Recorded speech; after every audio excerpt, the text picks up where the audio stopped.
एक लाश, दो कातिल, लेकिन असली गुनहगार कौन? रात के अंधेरे में शहर के बाहरी इलाके में बनी एक सुनसान कोठी से चीखों की गूंज उठी।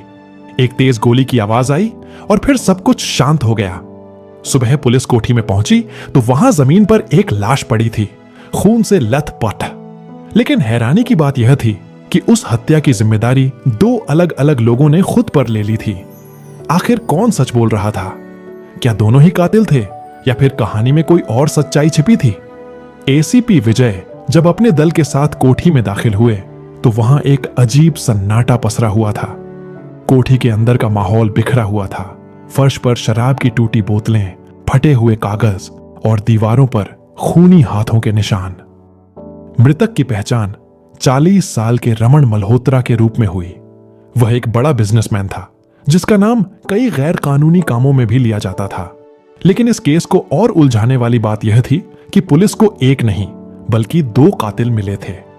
पहला कातिल आर्यन मेहरा, जो रमन का पुराना दोस्त था और उसकी कंपनी में काम करता था। दूसरा कातिल नेहा शर्मा, जो रमन की पूर्व प्रेमिका थी और एक पत्रकार थी।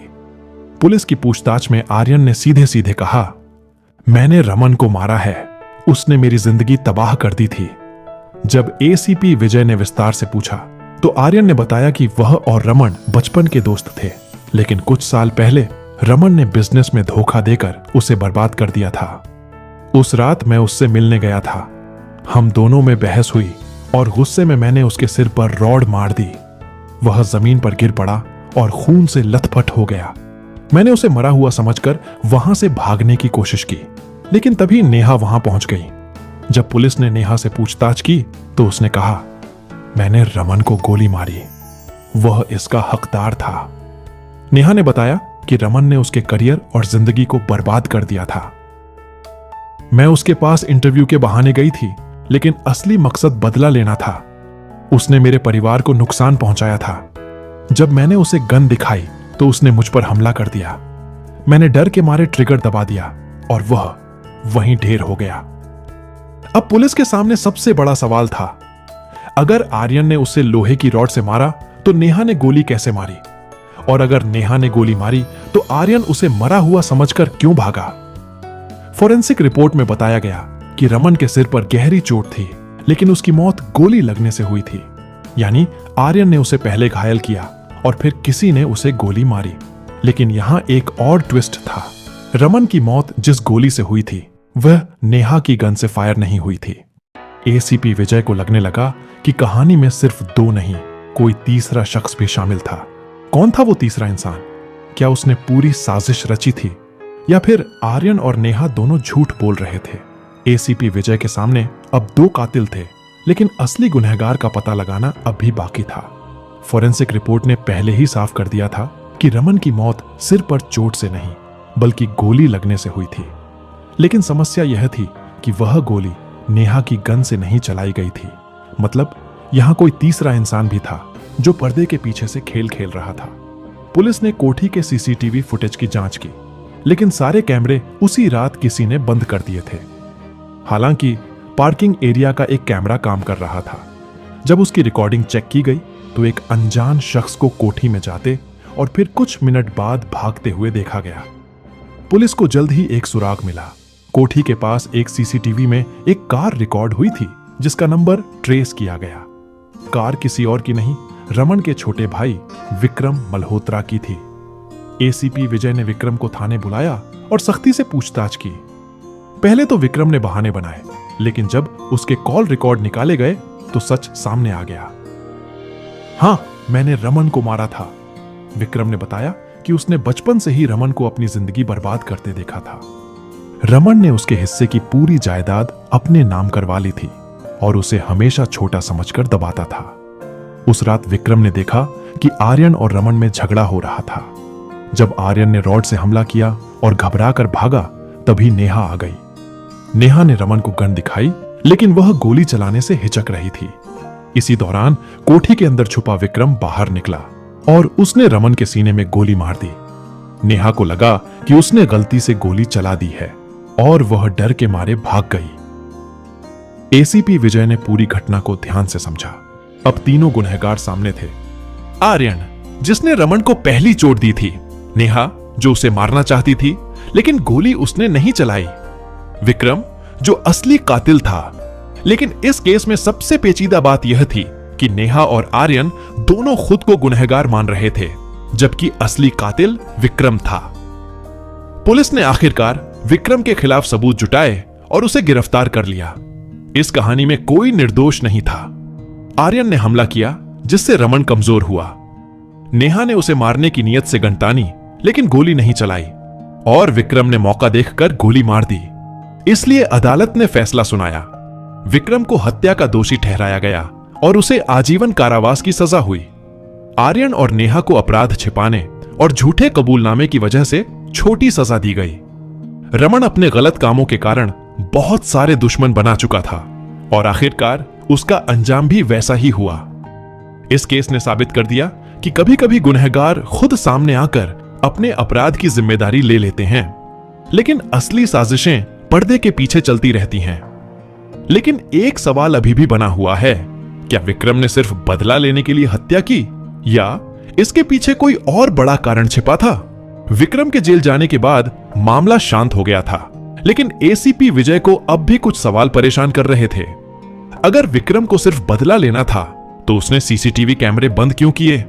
नेहा की गन से गोली क्यों नहीं चली जबकि वह पूरी तरह तैयार थी? और सबसे बड़ी बात, क्या यह वाकई सिर्फ एक हत्या थी या इसके पीछे कोई और बड़ा खेल था? विक्रम की गिरफ्तारी के ठीक 15 दिन बाद पुलिस को उसी कोठी से 2 किलोमीटर दूर एक और लाश मिली। हैरानी की बात यह थी कि उसके मरने का तरीका बिल्कुल रमन की हत्या जैसा ही था, सिर पर गहरी चोट और सीने में गोली। अब पुलिस के लिए केस और उलझ गया।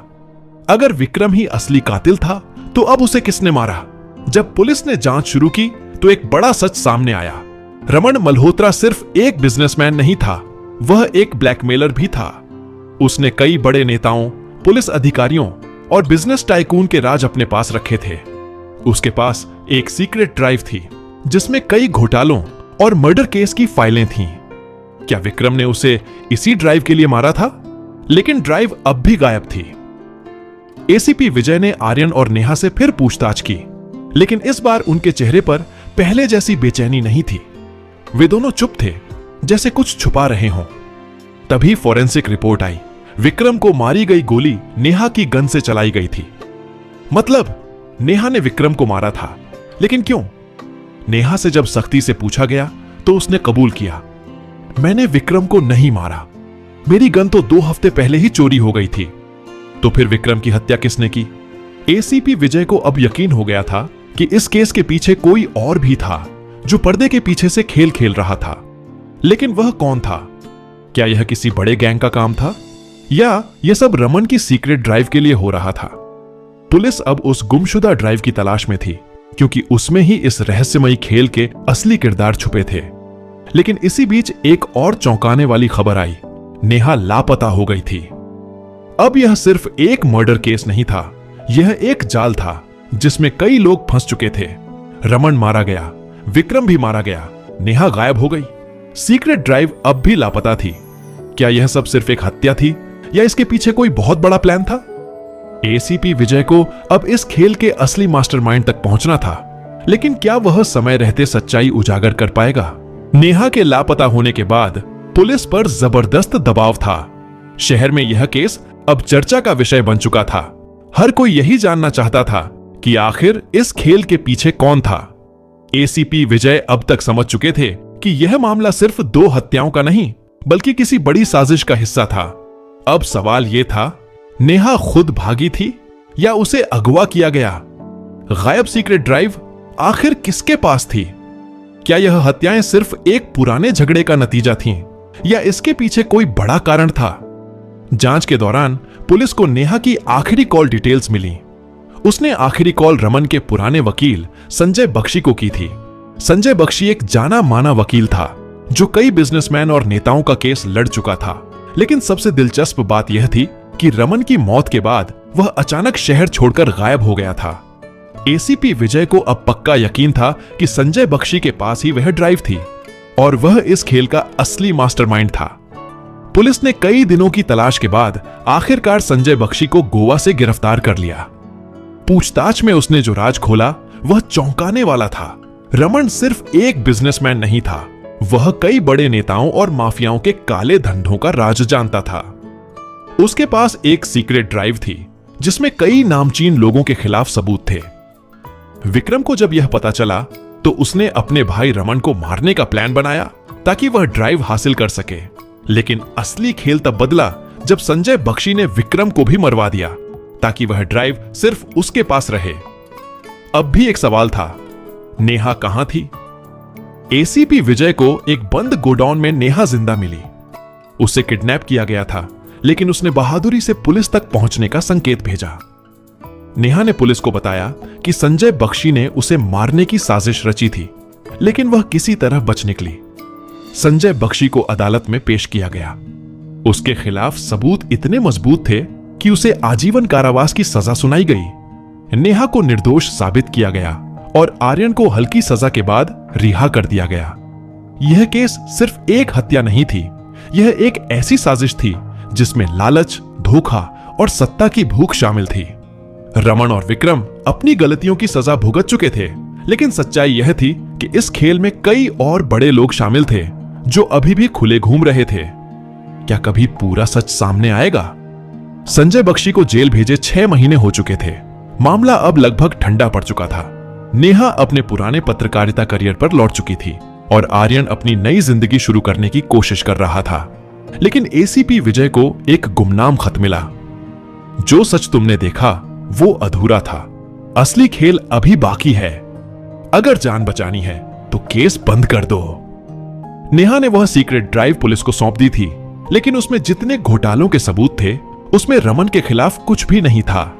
मतलब ड्राइव का एक और हिस्सा गायब था। एसीपी विजय खुद जेल में संजय बख्शी से मिलने गए। संजय ने एक हल्की मुस्कान के साथ कहा, तुमने सिर्फ बिछाई हुई चाल को देखा, उसे चलाने वाले को नहीं। मतलब संजय, रमन की हत्या तो सिर्फ एक मोहरा थी। असली खिलाड़ी वो है जिसे तुमने अब तक खोजा ही नहीं। जब पुलिस ने पुराने दस्तावेज फिर से खंगाले तो एक नाम सामने आया, आकाश सेठी। आकाश सेठी एक अंडरवर्ल्ड डॉन जिसने अब तक अपनी पहचान छुपाकर रखी थी। वह पर्दे के पीछे से बिजनेस, राजनीति और अपराध सब कुछ चला रहा था। रमन मल्होत्रा और संजय बख्शी उसके लिए सिर्फ प्यादे थे।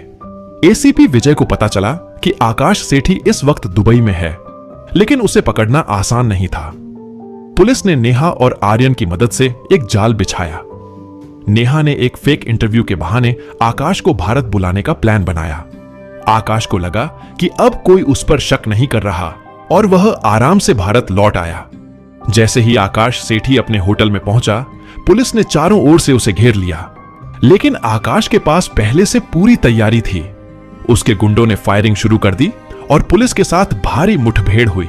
आखिरकार 40 मिनट की गोलीबारी के बाद आकाश सेठी मारा गया। अब सचमुच यह केस खत्म हो चुका था। रमन की हत्या का असली कारण सामने आ गया। संजय बख्शी जेल में था।